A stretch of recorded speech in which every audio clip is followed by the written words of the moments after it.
left, AJ Manas on the right. Experience. First youth. What a talent AJ Manas is. Hails from the Philippines. This match, well, that was very lackluster indeed. Lost to Jason Shaw 5-1. Missed about 4 or 5 easy balls. There's a little gap there as well. It's all about control in the blue too as well. Well, he could actually hold it straight there. Oh, things just don't seem to be happening. Look how steep he's holding the cue here.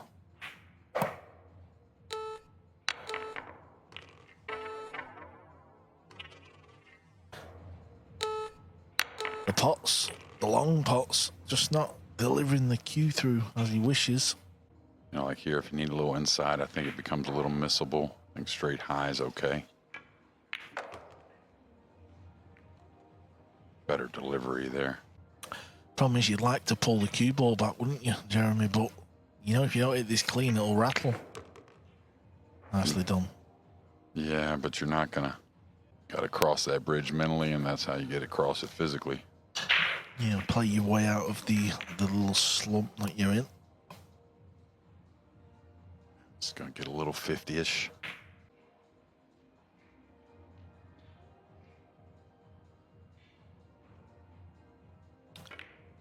It just shows you though, JJ, doesn't it?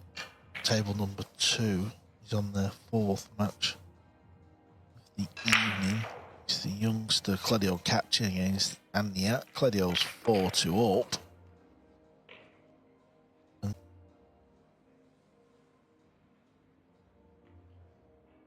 Yeah, Duong got through that one after a nice opener and better jump shot. Real solid with the last 4 or 5 balls.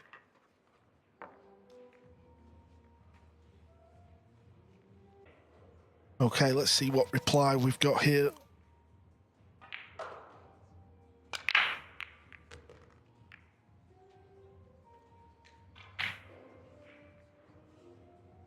That's not bad. Does he want to apply a little side spin here? He's elevated. Is he going to bank this?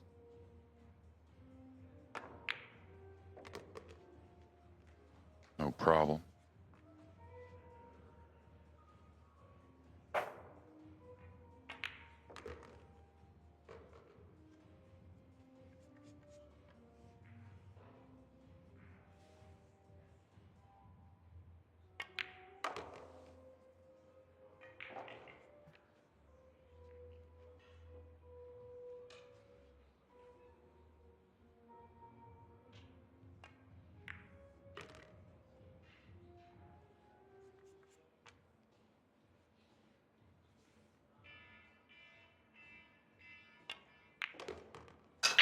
Somebody's alarm was going off then. Again, even for day one, these pockets are tightening up a bit. Seen it on both tables.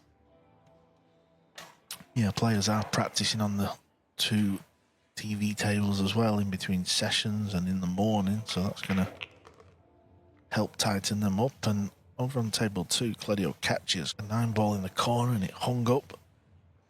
Claudio slotted it home. Good day for the youngster playing in his first ever PLP. Talking to players playing in their first, AJ Manas ties the match up 1 apiece. Like so many Filipinos, JJ, you can see Manas, he's going to be another one of these players. I think it was 2 breaking runs to open here. And that familiar cue ball arcing below the 9. So maybe he doesn't have to swerve, just hit it right in the face.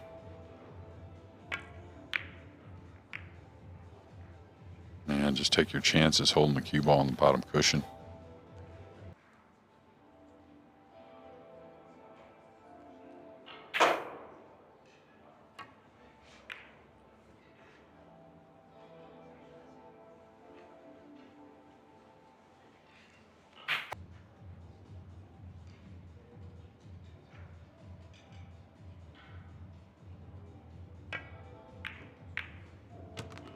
We talked about that earlier with a similar shot. I think it was by Tyler Steyer. That Was you good at that, like, real extreme thin cut? not bad, yeah, not bad.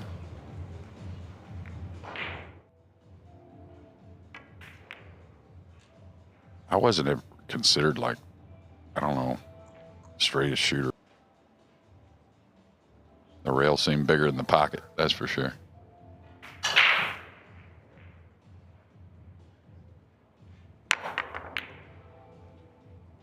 He's going to get a collision here. Oh, I thought he'd get a little heavier off the purple 5.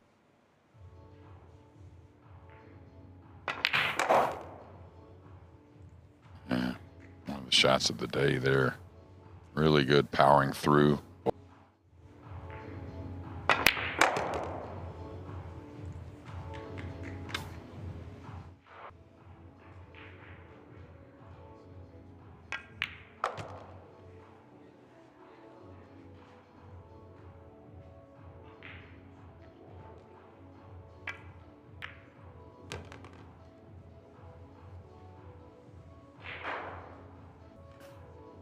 Not a whole lot of worry here with the 8 so playable. Just don't get missable on the 7.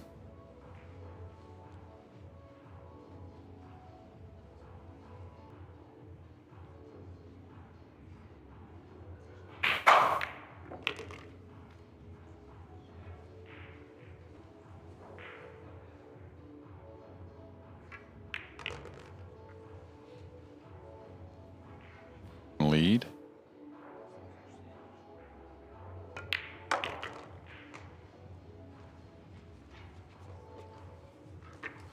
Yeah, Robbie Capito's just started out his match.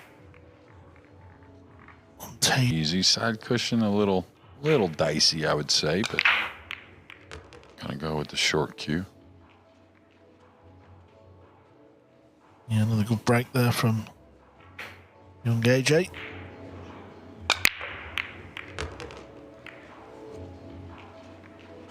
Two back up, could cut it like this, bringing the cue ball back down.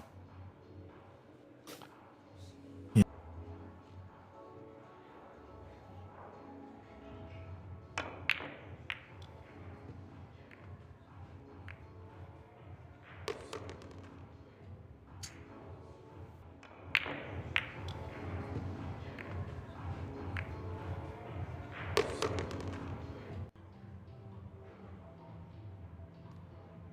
Six ball will be in his mind a little bit, yeah.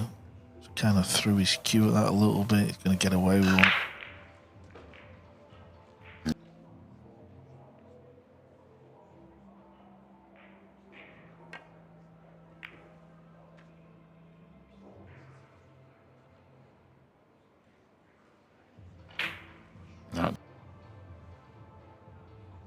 Maybe he has to jump both these, the pink and the brown. And drew the cue ball. Yeah, a couple of real nice jumps. Might be tight. Maybe it's not there, but what a shot here. That's one thing you don't see as much of with the jump cue these days. Like we had to use the full cue back in the day, really jumping and drawing the ball. All kinds of sort of extensions, and they seem to be getting a little longer, don't they? Obviously the tips, I'm sure they're a lot harder.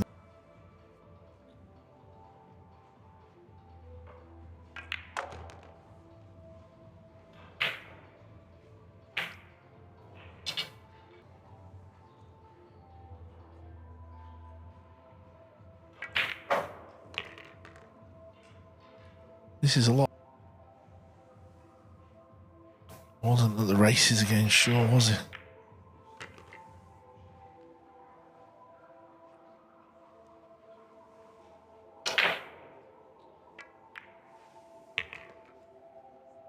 Rack number 4 goes to Duong Quoc Hoang, 3-1.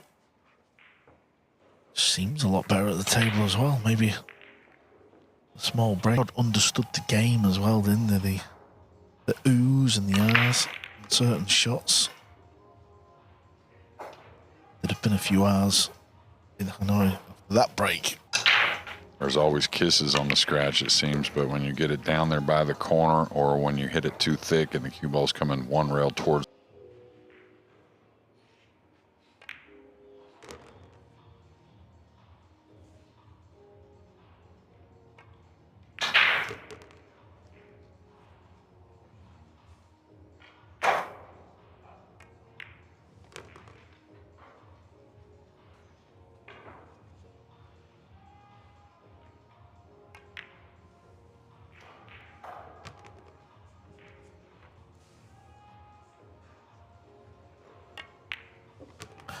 There's no checking angles, is there? Walking round.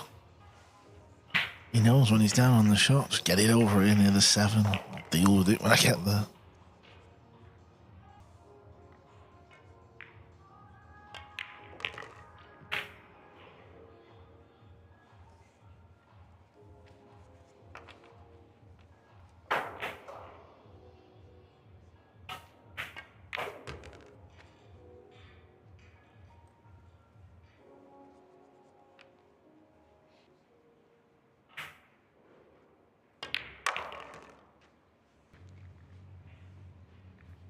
Yeah, the scratch on the break. Duong Quoc Hoang. So, you know, we played round robins when Matchroom first got a hold of the World 9-Ball Championships there in Cardiff. We played with 8 players and 4 would advance. Yeah, I remember watching that back in the day. Yeah, never went to Cardiff, actually. Man, what a beautiful setup it was. And I thought everything was pretty on point. The groups, I thought, were pretty accurate as you can make. What would that... Loses that match to Vincent Fouquet, you know, Vincent from France. And Yep. he loses that match, he's out of the...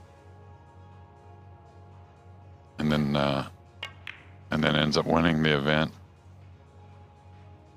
Next year, I think it was Feng Peng Chao who got his 2nd world title there. Paez, kind of a big underdog in the event that got to the final. Following year, it was Earl, I believe, if I remember, beating Bustamante in the final 17-15, one heck of a match. And we just saw so many things there in Cardiff. I think it started to put 9-ball pool back. Yeah, I just always seem to remember it was in the summer of England, and it was always at the same time, and often we'd go upstairs into the lounge area and it'd be on the big screen TV. And a lot of us English pool players back then, obviously. I think Darren Appleton had played in that event at some point, so I was a little younger. Yeah, and it first time I ever laid my eyes on Dennis Aculo, he was in my group.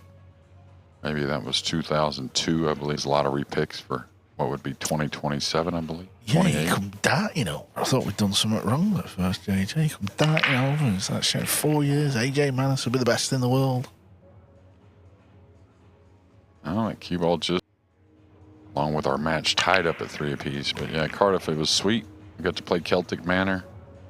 Sun's a big platform, a couple different levels, and so I wouldn't say it was the easiest overall for, you could still see, don't get me wrong, but it wasn't the easiest for some of the early stages. But yeah, I remember the match with him and Efren.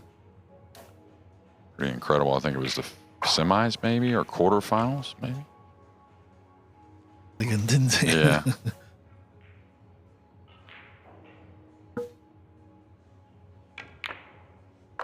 All right, feeling better for sure.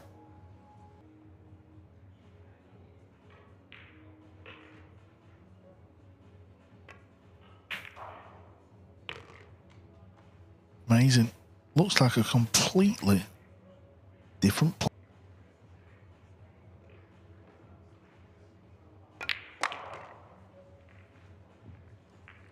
A very steady player out there, especially with open tables, and we saw some misses that just may not see for a long time from this man.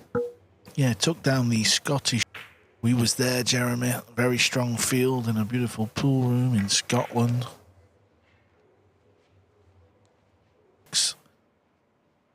Pool and snooker club, or sports lounge, whatever it's called. It's definitely McGoldrick's, I know that. And he rams the 9-hole. This match has been played at a real night. I think either. course, how much can he have? He's only 17, but maybe in a little bit of a haze at the moment. Yeah, I think that's a fair comment. And also, Philippines, you've played on the equipment over there. It's so much different, isn't it? You know, walking out here playing on this setup, these tables and the cloth and the balls. Just occasional ball with a bunch of spin gets him. Maybe a deflection. It's so pure, right?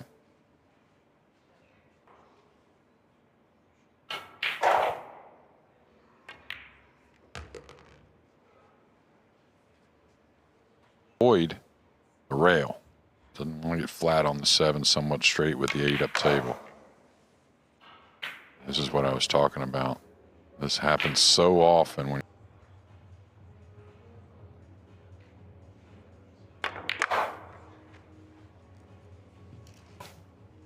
seems like it's the best he could do. Going low, but I don't think he's hitting the cue ball there. Well, he is. Oh, wow.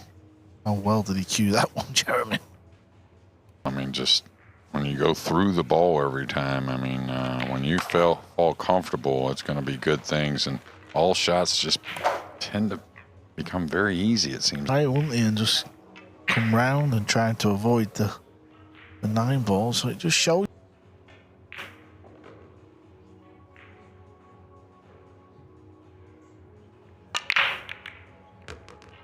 All right.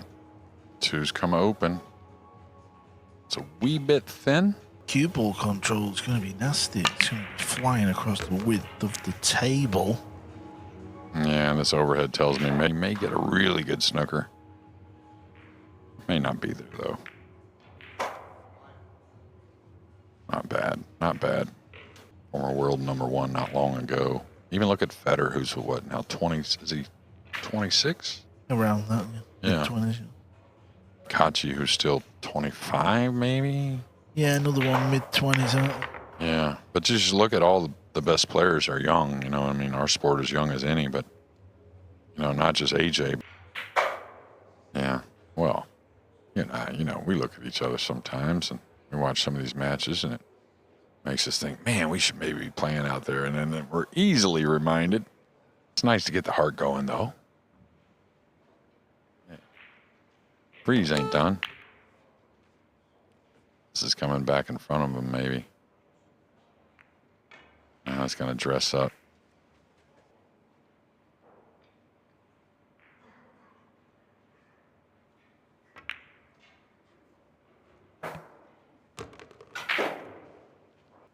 The last task, get up to that green 6 in a few shots. That's a little light. 7, do you draw for the gap?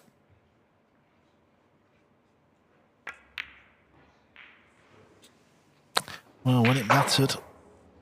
I don't know. I think that's just really comes back to the 3 ball.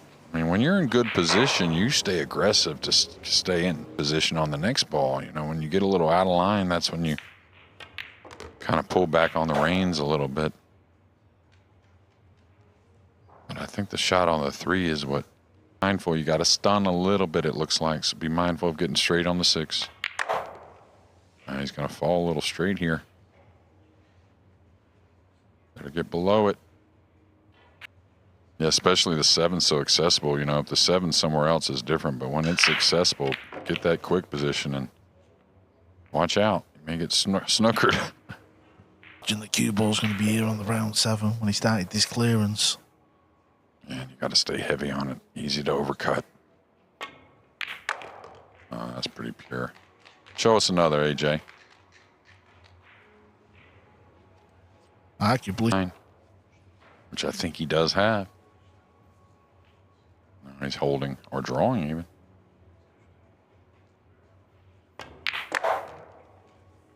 Got to knock the 9 ball in yet, Jeremy. He's knocked 2 wonderful balls in. But it's 3. What a finish. What a rack for the young Filipino who's flown halfway around the world to be Quoc Hoang. 5 racks to